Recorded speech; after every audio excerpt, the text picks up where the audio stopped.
మరి ఇంకొక డైరెక్టర్, దగ్గరగా ఉండే డైరెక్టర్ పూరి గారి పరిస్థితి ఏంటి? ఆయన శిష్యుడే కదా, పురి గారు ఆయన సపరేట్ కాకపోతే ఆయన స్టైల్ వేరు సార్. జగన్ గారు చాలా, ఆయనే రైటరు. జగన్ గారికి చాలా క్లారిటీ అండి. ఆయన హైలీ, ఆయన చాలా హైలీ ఎన్లైటెండ్ సోల్. ఆయన చాలా వికసించిన మనస్తత్వం ఆయన. అందుకనే ఆయన గొప్ప సినిమాలు రాశాడు, తీసాడు. ఆయన ఓకే, మళ్ళీ తీస్తాడు. ఇప్పుడు ఆయన కంబ్యాక్ కొత్త కదా, ఆయన అసలు కంబ్యాక్ రాజా. ఆయన కంబ్యాక్ కొత్త కదా, అదే ఆయన కంబ్యాక్లకే ఫేమస్.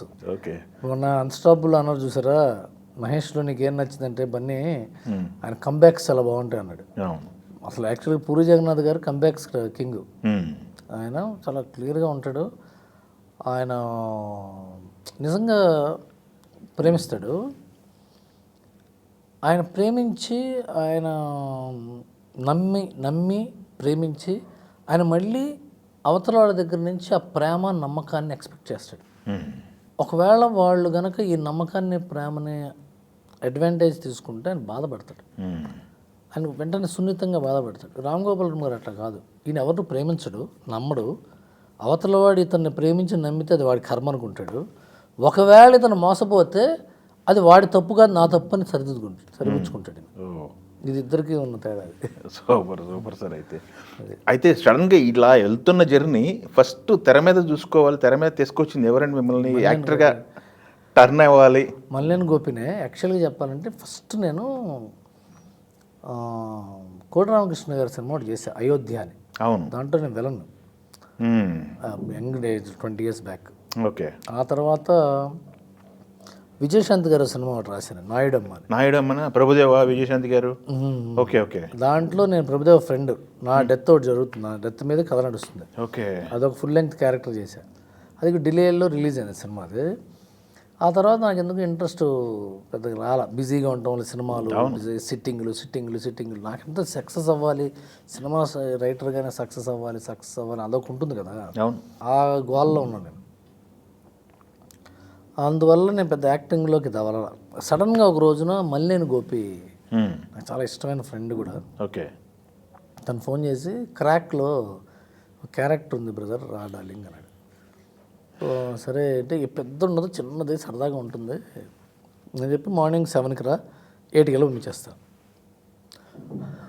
7కి వచ్చా, 8కి చేసి వెళ్ళిపోయాను. రెండో రోజు మళ్ళీ రమ్మన్నాడు. 2 నెలలు అయిన తర్వాత మళ్ళీ రమ్మన్నాడు. ఆ తర్వాత ఇంకొక సీన్ ఉంది, కొద్దిగా ఒంగోలు రా అన్నాడు. ఒంగోలు రాత్రంతా ప్రయాణించి ఒంగోలు వెళ్ళా, అక్కడ 1 గంట చేసి మళ్ళీ వచ్చేసారు. అది క్రాక్లో క్యారెక్టర్ విపరీతంగా పేలింది. అది మామూలు కాదు కదా అసలు, అది షాకింగ్. అంత పెద్ద సక్సెస్ అయ్యేటప్పటికి తర్వాత మళ్ళీ తను సెంటిమెంట్గా వీరసింహారెడ్డిలో ఒక క్యారెక్టర్ చేశాడు. నాకు బాబీ బాగా ఫ్రెండ్, బాగా క్లోజ్, బాగా ఇష్టం నాకు. అంటే కోనా గారి దగ్గర నుంచి నాకు బాగా ఇస్తుంది. ఓకే. తను వాల్టర్ వీరలో క్యారెక్టర్ చేయొచ్చు కదండి, సరదా సూపర్ అని చెప్పి వాల్టర్ వీరలో క్యారెక్టర్ చేసి, ఓకే, ఆ 3. ఆ తర్వాత మళ్ళీ రవితేజ గారు ధమాకాలో చేయన్నాడు. ధమాకాలో చేసి రవితేజ గారు చెప్పారా? ఆయన చెప్పాడు. ఓకే, చెప్పాడైనా ధమాకాలో క్యారెక్టర్ ఉంటుంది, నువ్వు చెయ్యాలి అన్నాడు. సరేనే అన్నా. ప్రసన్న వచ్చాడు, చెప్పాడు. అది కూడా 2 days క్యారెక్టరే. ఓకే.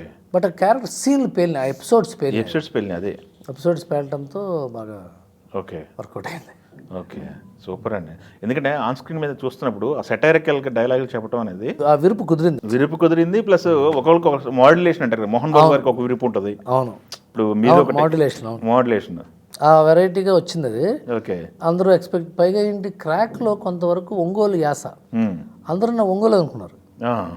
తర్వాత దీంట్లోనేమో ధమాకాలోనేమో ఇది మళ్ళీ తెలంగాణ యాస, చాలామంది తెలంగాణ అనుకున్నారు. ఆశ్చర్యం అని చెప్పరా, ధమాకాలో నా క్యారెక్టర్ పేరు మలక్పేట్ మల్లేష్. మలక్పేట్ మల్లేష్ అని ఆయన వచ్చి నాకు సన్మానం చేసి వెళ్ళాడండి. నాకు అది షాక్. రియల్గా క్యారెక్టర్ ఉందా? మలక్పేట్ మల్లేష్ గారు, ఆయన అక్కడ పెద్ద దార్కారి వ్యవస్థ అంతా సెటప్ అంత ఉంది అక్కడ. ఆయన వచ్చి నన్ను సన్మానం చేసి వెళ్ళాడు. అంటే ఒక చిన్న ఫంక్షన్లో కలిస్తే అది చేసుకుని ఇది చేసి నేను చాలా ఎంజాయ్ చేశాను. అది బాగా పేలింది కదా, అంటే నాకు తెలిసి గుర్తింపు వచ్చింది కదా ఆ క్యారెక్టర్కి. అవును, పేరుకి వచ్చేది. అలాగే నాకు అట్లాంటి ఒక మంచి ఇన్సిడెంట్ జవాన్ సినిమా చేసినప్పుడు. జవాన్ సినిమాలో ఆర్ఎస్ఎస్ కడేట్ హీరో, ఆర్ఎస్ఎస్ సంఘ్లో కార్యకర్త సేవక్, అతను ఆర్ఎస్ఎస్ వాళ్ళు వచ్చి ఆఫీస్కి వచ్చి చాలా ఇది చేశారు. నాకు ఢిల్లీ నుంచి కూడా ఫోన్ వచ్చి అభినందనలు వచ్చినాయి. ఓకే, నాకేంటి ఏదో టాపిక్, నాకేం లేదు సార్, నాకు ఏదో టాపిక్ మీద సినిమా చేయాలంటే ఇష్టం నాకు. జవాన్ అనేది ఒక దేశభక్తుడికి సంబంధించిన కథ, ఇంటర్నల్ డిఫెన్స్ గురించి, డిఆర్డిఓ బ్యాక్డ్రాప్, అప్పటిదాకా ఎవరు చేయలేదు డిఆర్డిఓ.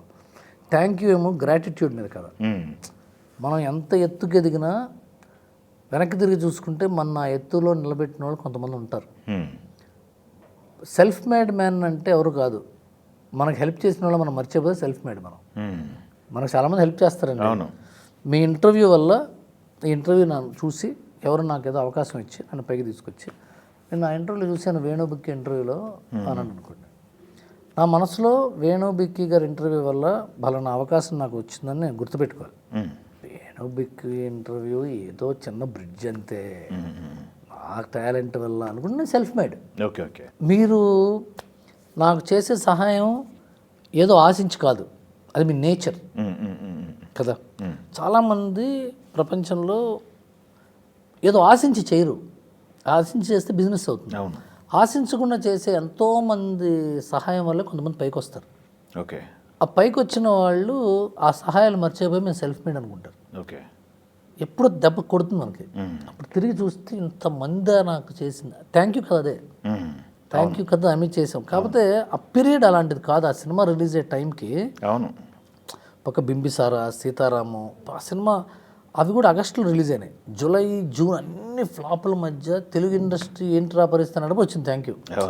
పాపం రాజు గారు 2 months ఆగి చేద్దాం అనుకున్నారు రిలీజ్, కానీ కుదరలే. అప్పుడు తర్వాత ఓటీటీలో బాగా సక్సెస్ అయింది, బాగా మంచి పేరు వచ్చిందండి. ఇట్స్ ఓకే అవుతాయి.